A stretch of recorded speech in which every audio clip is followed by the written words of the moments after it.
Sinetron Takdir Cinta Yang Kupilih semakin seru karena Novia sedih melepas Jeffrey pulang ke Jakarta.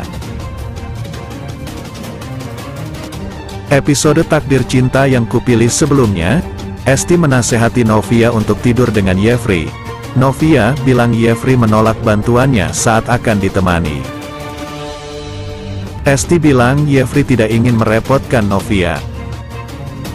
Menurut Esti, Novia menemani Jeffrey saja karena Jeffrey membutuhkan bantuan Novia. Novia pun pergi ke kamar Jeffrey. Esti bersyukur Novia mau menuruti keinginannya sebab Esti ingin Novia dan Jeffrey berbaikan. Selanjutnya, Indri menegaskan ke Tami bahwa Tami tidak boleh mengatakan jika Tami disuruh oleh Indri untuk menikah dengan Hakim. Indri bilang Tami seharusnya senang dengan rencana pernikahan Tami dan Hakim, tapi Tami terdiam. Setelah Indri pergi, Tami telepon Hakim dan menanyakan kondisi Hakim. Tami mengingatkan Hakim untuk periksa ke dokter malam hari nanti. Di sisi lain, Jeffrey pamit ke Novia untuk berangkat ke Jakarta, meski sedih Novia melepas Jeffrey pergi. Novia tak lupa untuk mencium tangan Jeffrey. Lalu, Jeffrey mengingatkan Novia untuk mempertimbangkan hasil pembicaraan mereka tadi malam. Di rumahnya, Arjuna berharap Jeffrey mencabut laporannya sehingga Arjuna tidak perlu datang ke kantor polisi. Tak lama Dimas datang dan mengatakan jika mobil Arjuna telah siap. Lalu Arjuna pun pergi dari rumahnya. Saat di perjalanan, Ben menanyakan tentang kronologis kejadian yang menimpa Jeffrey hingga Jeffrey mengalami dislokasi tulang. Setelah Jeffrey menceritakan semuanya, Ben berkata bahwa ada hikmah di balik kecelakaan tersebut, yaitu sikap Novia menjadi lebih baik ke Jeffrey. Jeffrey mengiyakan perkataan Ben. Lalu Ben bilang kini Jeffrey dan Novia lebih mesra.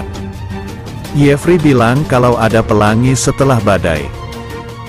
Jeffrey pun melamun mengingat masa-masa manisnya bersama Novia beberapa hari terakhir di Bandung. Kemudian, Ben mengingatkan Jeffrey untuk beristirahat sebab kondisi Jeffrey yang masih sakit. Jeffrey pun menuruti perkataan Ben. Di kantornya, teman-teman Hakim senang melihat Hakim masuk kerja. Ihsan dan teman-temannya bertanya di manakah bagian tubuh Hakim yang sakit. Hakim bilang kondisinya hanya memar-memar dan lecet saja, tidak ada luka yang serius. Teman-teman Hakim memuji Hakim yang bertubuh kuat. Meski demikian, Ihsan yakin ada sesuatu yang disembunyikan Hakim sebab tingkah Hakim tidak seperti biasanya. Kisah cinta Jonathan dan Naima menghadapi ujian berat saat mereka mengalami kekerasan oleh anak buah Pak Arjuna. Sementara Naima berhasil lolos dengan hanya mengalami luka memar di wajahnya, Jonathan terluka parah akibat kekerasan tersebut dan masih dalam perawatan intensif di rumah sakit.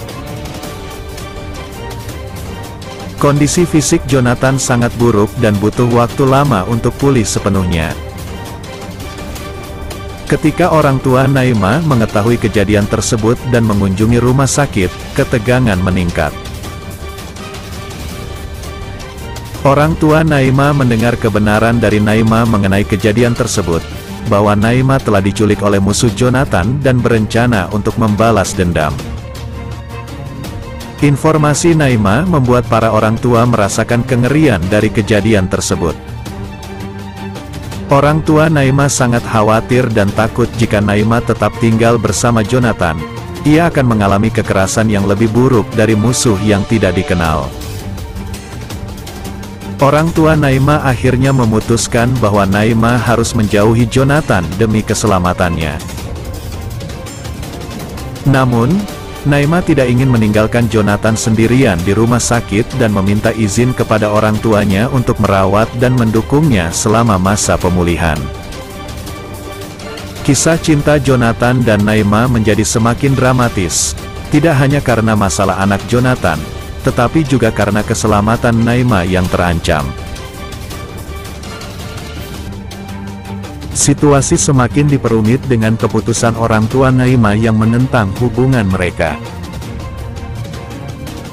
Jonathan terpaksa harus berjuang keras dengan Naima untuk mendapatkan persetujuan dari orang tua Naima yang tidak menyetujui hubungan mereka.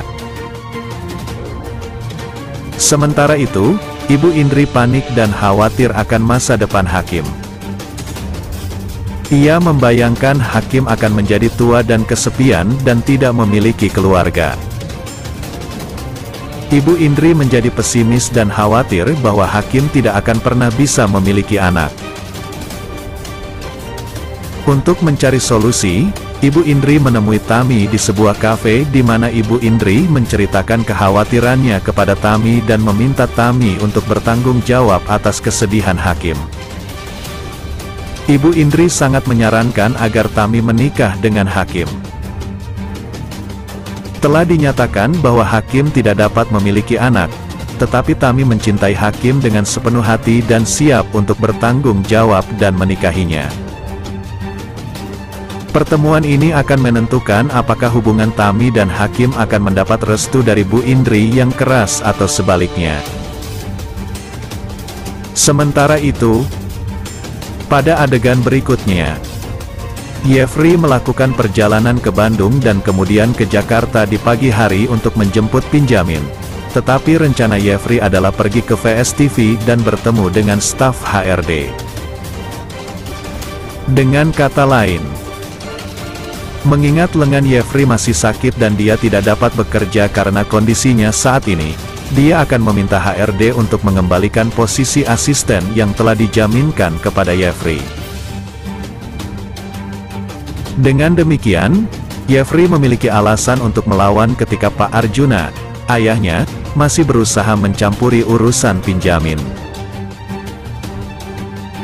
Kedua, keputusan Novia untuk pergi bersama Jeffrey digagalkan oleh kebohongan Mike yang akan melakukan PHK.